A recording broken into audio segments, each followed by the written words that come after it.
So for today's setting,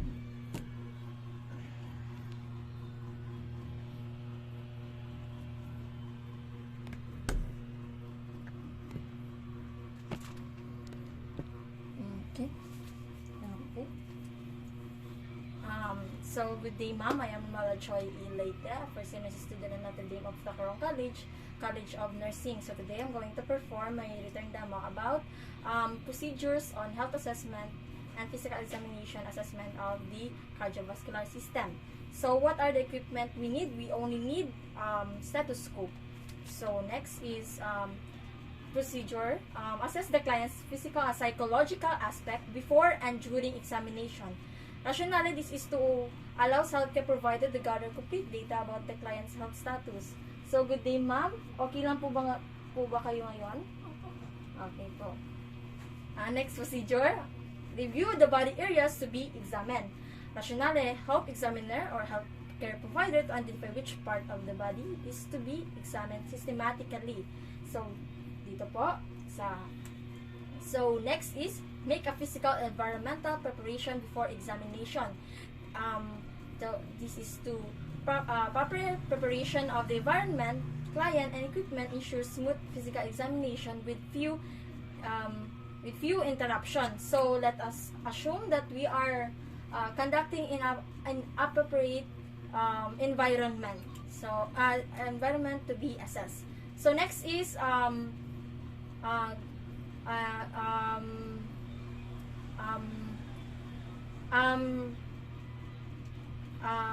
number 4, gather and take the client's health history. Gather and take the health history of the client and inquire for any health disease. So, rationale to have a comparison with previous illness and present health condition. So, ma'am, nagkaroon na po ba kayo ng sakit sa heart? So, ano po ang disease na yan po?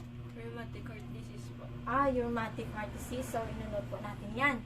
So, 5. Conduct physical assessment of the cardiovascular using the 4 skills. The inspection, palpation, percussion, and auscultation. So, rationally, this is to assess, determine, and identify normal findings in the cardiovascular system. So, next is assessment. Let's proceed in assessment, the inspection and palpation of the heart. So, first, we're going to inspect and palpate the pericardium for the presence of abnormal pulsation, lifts, or heaves.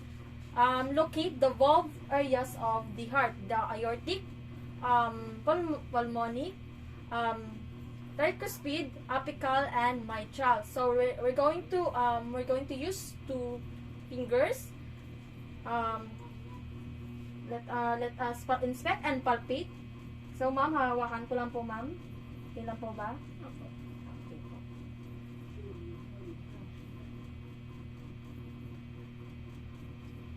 po. Next po.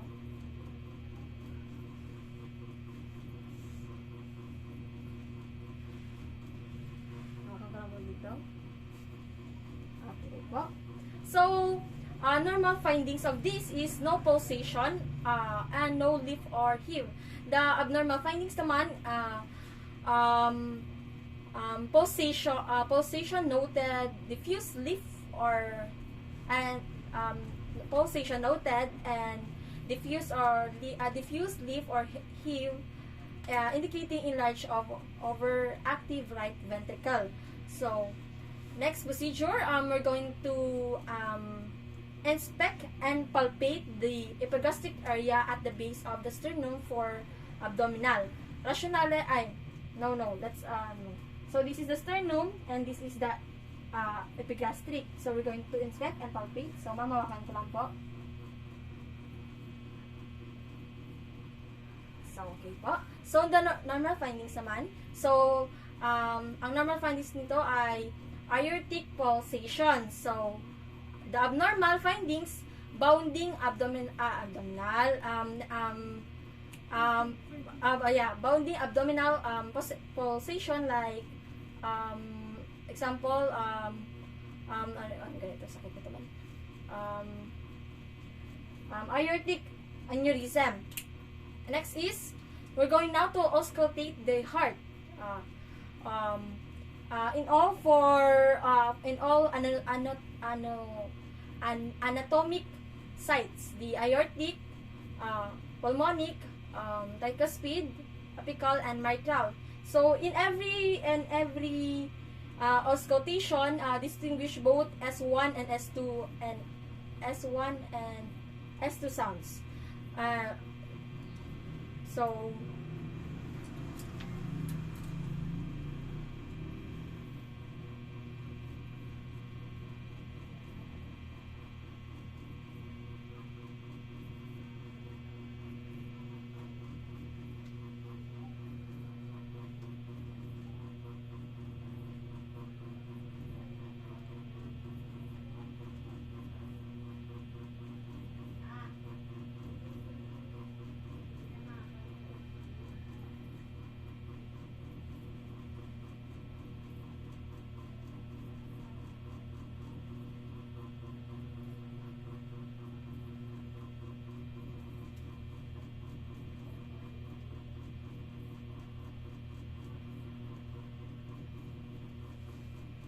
So the normal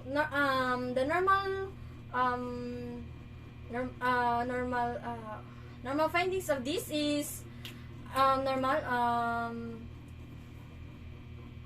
findings of this S1 yeah, the S1 is usually heard at all sites of usually louder at apical area. So dito. So an instrument is heard at all sides, usually louder at the base of the heart. So ang systole, it should be silent interval, slightly shorter duration than this diastole normal heart rate. It should be 60 to 90 per beats per minute. And the diastole silent interval, it should be slightly longer duration. The systole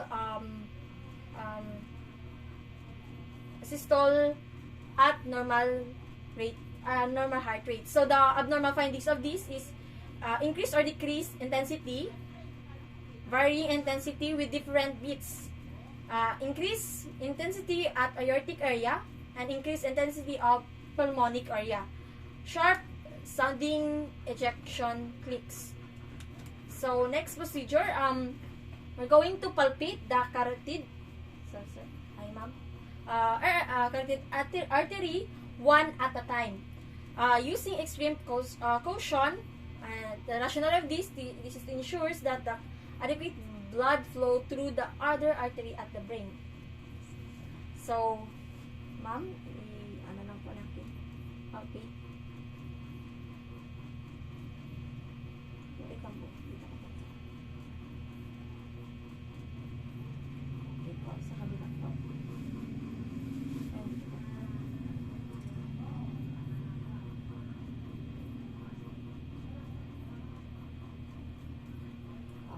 So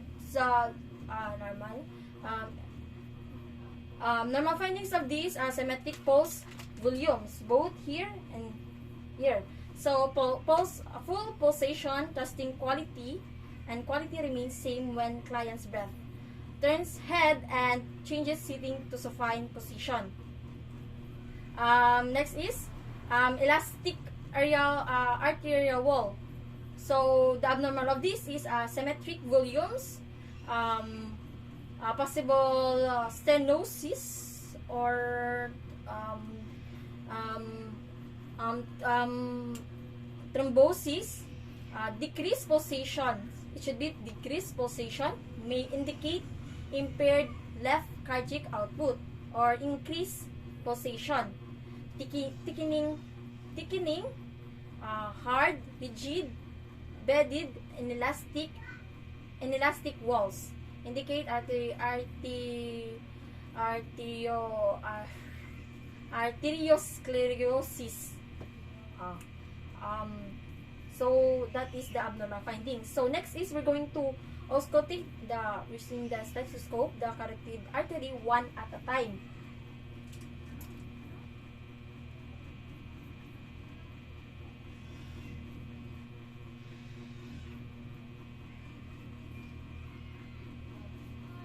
So, ma'am, pili.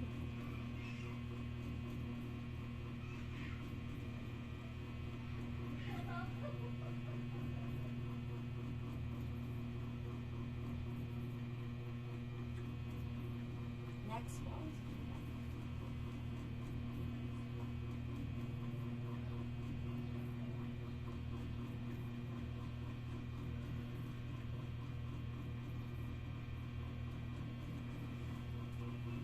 So it's normal.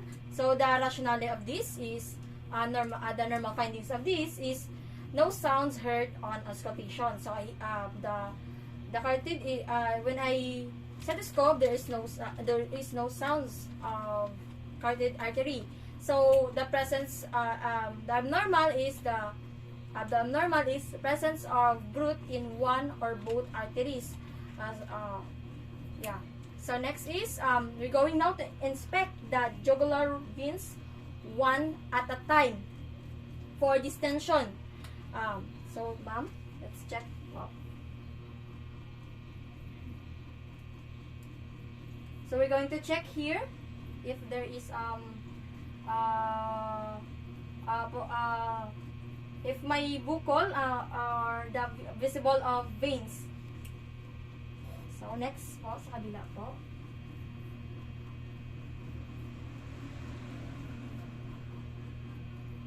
So wala naman. So the normal findings of this veins not visible. So indicating right side of the heart is functioning normally. So ang abnormal findings of this is veins visibly distended, indicating advance of cardiopulmonary disease.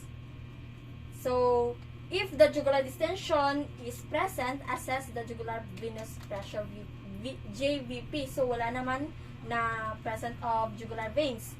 So the rationale of this, the external jugular vein is more easily affected by obstruction or thickening at the base of the neck. So the so we're now done. So the evaluation, making findings of health assessment and physical examination done on the client. So rationally, these are important data to convey to the physician to aid in diagnosis of the patient. So lastly is documentation. We're going to record, document, and report any findings found during assessment to appropriate personnel. Rationale to provide accurate data in the care of the client. So, Thank you.